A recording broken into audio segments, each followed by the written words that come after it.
देशासाठी, महाराष्ट्रासाठी आणि मुंबईसाठी आणि खास करून मराठी माणसासाठी मुंबई खूप महत्त्वाची आहे.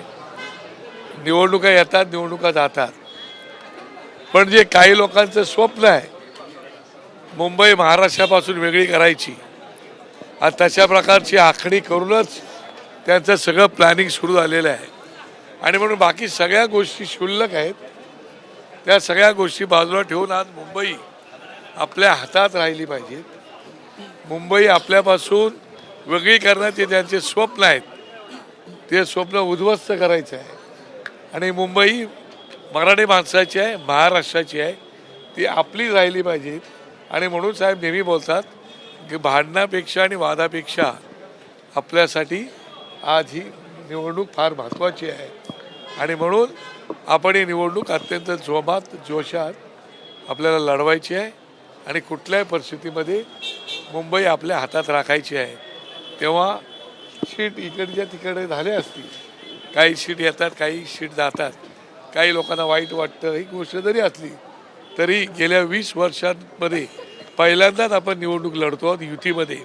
आणि म्हणून युतीचा धर्मही पाळायचा आहे आपल्याला.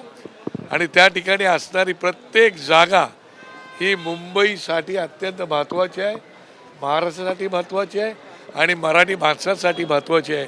आणि म्हणून ही निवडणूक आपल्या अस्तित्वाची आहे, रात्र वैऱ्याची आहे.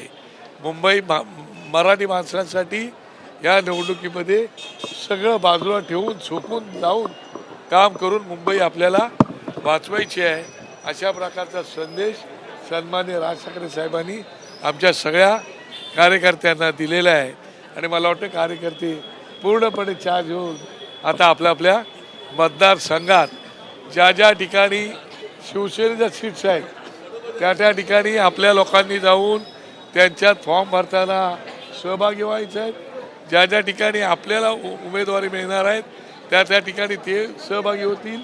सोबत आपल्या NCP सुद्धा आहे, त्या NCPच्या ठिकाणीसुद्धा काही सीट त्यांच्या आपल्यासोबत आहेत, त्यांच्यासोबतसुद्धा आपल्याला जाऊन उमेदवारीचा अर्ज भरताना सहभागी व्हायचे आहेत. आणि प्रचारामध्ये सुद्धा आपल्याला पूर्णपणे सहभागी होऊन आपापल्या वॉर्डमध्ये काम करायचं आहे. तर एका वॉर्डमध्ये आपली उमेदवारी नाही म्हणून दुसऱ्या वॉर्डात जायचं असं करायचं नाही. जिथे ज्याची उमेदवारी असेल त्या त्या ठिकाणी असणाऱ्या उमेदवाराला पूर्णपणे, मग ती शिवसेनेची असेल, मनसेची असेल किंवा NCPची असेल, त्या ठिकाणी त्यांना मदत करायची. अशा प्रकारचा संदेश राजसाहेबांनी आपल्या सगळ्या कोर टीमला दिलेला आहे. एबी फॉर्म अजून वाटण्यात नाही आले आहे. काल ठाकरेंकडून देखील एबी फॉर्म वाटण्यात आले, इतर पक्षांनी देखील एबी फॉर्म वाटण्यात आले, मात्र अद्याप मनसेकडून एकही उमेदवाराला एबी फॉर्म वाटण्यात नाही. आज एबी फॉर्म दिले जातील. आता साहेबांपुढे यादी जाईल पूर्ण आणि त्याच्यानंतर एबी फॉर्म हे राजगड कार्यालयातून सन्मान्य नितीश सरदेसाई आणि शिरीष सावंत हे त्या ठिकाणी असतील, ते त्याप्रमाणे माहिती देतील. जागा एबी फॉर्म आल्यानंतर तुम्हाला कळतील किती जागा आम्ही लढवतो आहोत. ते काय अजूनही जागा इकडे तिकडे शेवटच्या क्षणापर्यंत काही गोष्टी होत असतात, ते तुम्हाला कल्पना आहे. तुम्ही पहिली गोष्ट एक लक्षात ठेवा, आत्तापर्यंत आमच्या पक्षाने 20 वर्षात स्वतंत्र निवडणुका लढवल्या आहेत, स्वबळावरती निवडणुका लढवलेल्या आहेत. कधीही आम्ही युती आघाडीमध्ये गेलो नाही. आम्ही इतर पक्षांना पाठिंबा निस्वार्थपणे, कुठलाही स्वार्थ न ठेवता दिलेला आहे. त्याचा काय मोबदला मिळाला आम्हाला ते तुम्हाला कल्पना आहे. ही पहिली निवडणूक आहे की ज्या निवडणुकीमध्ये आम्ही युतीमध्ये निवडणूक लढवतो आहोत. ठाकरे बंधू म्हणून निवडणूक लढवत आहेत आणि त्याच्यामुळे युतीमध्ये निवडणूक लढवण्याचा अनुभव आम्हाला नाही, त्यांना अनुभव आहे. आणि त्याच्यामुळे निवडणुकीमध्ये काही सीट इकडे तिकडे होतात. नाराजी जशी आमच्याकडे होईल तशी त्यांच्याकडे पण होईल. पण त्या नाराजांना मी एवढीच विनंती करू इच्छितो की अजून तुमचं वय आहे, तुम्हाला काम करण्याची संधी आहे. ही एकच निवडणूक नाही, असे वारंवार निवडणुका आता ठाकरे बंधू लढवणार आहेत. तेव्हा भविष्य आपलं उज्ज्वल आहे. थोडं साईबाबाचा संदेश जो आहे तुम्ही सांगितलं, श्रद्धा आणि सबुरी ही थोडी थांबायला. हिंदी में जानना चाहेंगे मराठी सब नरेंद्र मोदींवरती देखील टीका केली त्यामुळे ईव्हीएम आणि नरेंद्र मोदी असल्यामुळे कुठेतरी अजूनही लोकांच्या मनामध्ये संशय आहे की ईव्हीएम इथे गोंधळ आहे, घोटाळा होतोय आणि म्हणून साहेबांनी ते भाष्य केलेलं आहे. आणि साहेबांनी हे पण सांगितलं एक महानगरपालिकेच्या निवडणुकीला देशाचा पंतप्रधान जर प्रचाराला येणार असेल तर मला कळतच नाही.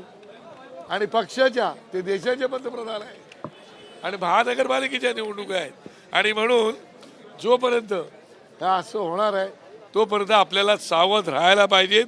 आणि जे मुंबईचा लचका तोडायचा प्रयत्न करतायत ते त्यांचं स्वप्न उद्ध्वस्त करून टाकायचं आहे.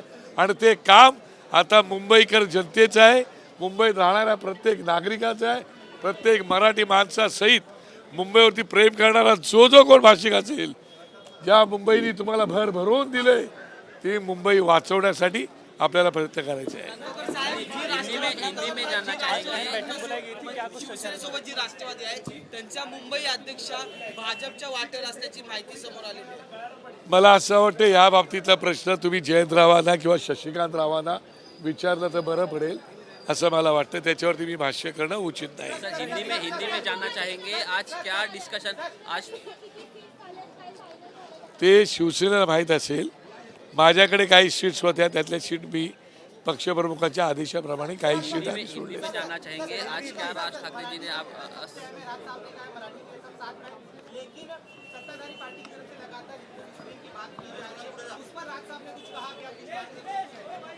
वर्षानुवर्ष पिढ्यानपिढ्या राहणारी लोक या महाराष्ट्रामध्ये ती आमची आहेत हे साहेबांनी केव्हाच सांगितलेलं आहे. काही ठिकाणी हिंदू आणि मुस्लिम हे केलं जातं, जाती जातीमध्ये भेदभाव केला जातो, जाती जातीत भांडणं लावली जातात. म्हणजे धर्मामध्ये भांडणं लावायची, जातीमध्ये भांडणं लावायची, घराघरात भांडणं लावायची, हे काम इतर लोक करतायत. आम्ही जोडण्याचं काम करतोय, सगळ्यांना सोबत घेऊन जाण्याचं काम करतोय. मुंबईला आपण एकत्रितपणे राहून पुढे घेऊन जायचं आहे आणि विकास करायचा आहे, अशा प्रकारची भूमिका आमची आहे. हिंदी में जानना चाहेंगे आज क्या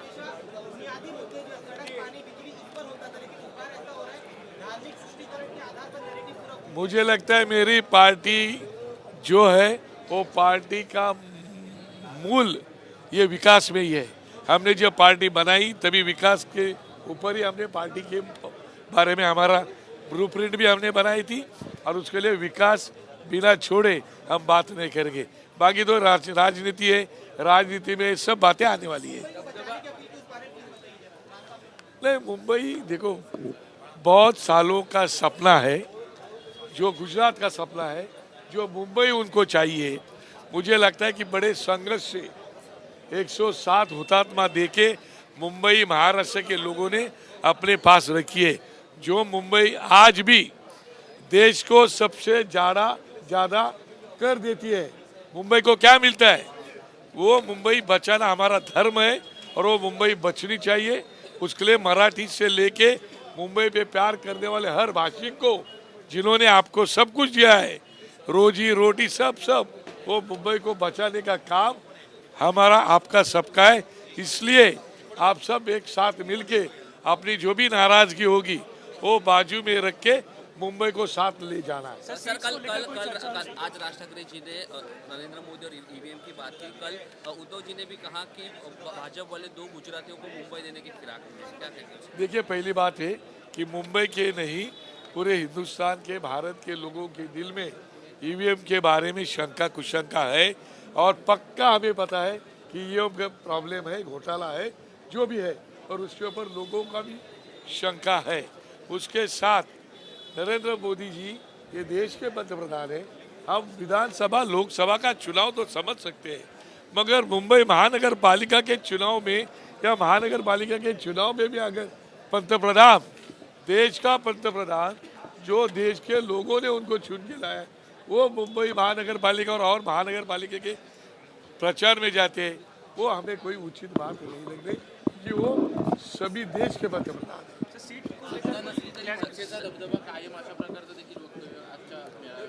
काल पण होता, आज पण आहे, उद्या पण राहील. सत्ता काली नव्हती, आज येणार आहे आणि उद्या सत्तेत आम्ही बसणार आहोत.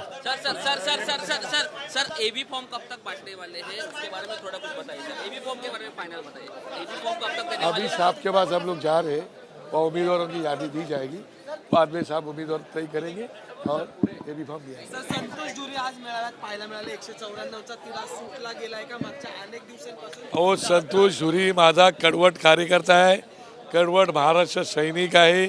आत्तापर्यंतच्या लढाईमध्ये तो आमच्या सोबत राहिलेला आहे. वेळेप्रसंगी पोलिसांचा मार खाल्लेला आहे, वेळेप्रसंगी जेल कस्टडी भोगलेले तो आहे आणि असे असंख्य कार्यकर्ते आहेत. त्याच्यामुळे नाराजगीचा विषय येत नाही. निवडणुकीमध्ये सीट येतात जातात, कोणतरी मनासारखं कोणाच्या होतो, कोणाच्या मनासारखं होत नाही, पण हरकत नाही. मला असं वाटतं तुमच्या मी शिवडीचंच सांगतो, शिवडीमध्ये मी 3 मतदारसंघात लीडवर होतो. एक मतदारसंघ मला फक्त दिला होता. मी उद्धव साहेबांना राजसाहेबांना सांगितलं की ती एक पण सीट तुम्ही घेऊन टाका, मला देऊ नका, माहीमला तुम्ही फार तर वाढवून द्या. त्याच्यामुळे या सीटमध्ये असं होतं, कळलं का? त्यामुळे सीटवरती कोणी नाराज नाहीत.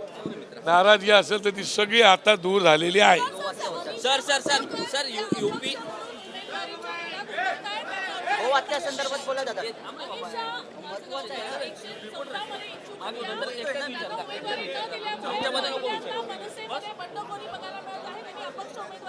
अनिशाताई माझगावकर आमच्या लढाऊ उमेदवार आहेत, अभ्यास उमेदवार आहेत, चांगल्या कार्यकर्त्या आहेत आणि त्यांना निवडणुकीमध्ये तिकीट मिळावे अशी अपेक्षा होती. परंतु युतीमध्ये पहिल्यांदाच गेल्यामुळे कधी सीट मिळतात कधी सीट मिळत नाहीत आणि त्याच्यामुळे आता त्यांनी काय निर्णय घ्यायचा हा त्यांचा वैयक्तिक विषय आहे. त्याच्यामुळे मी त्यावर भाष्य करणं काही उचित नाही.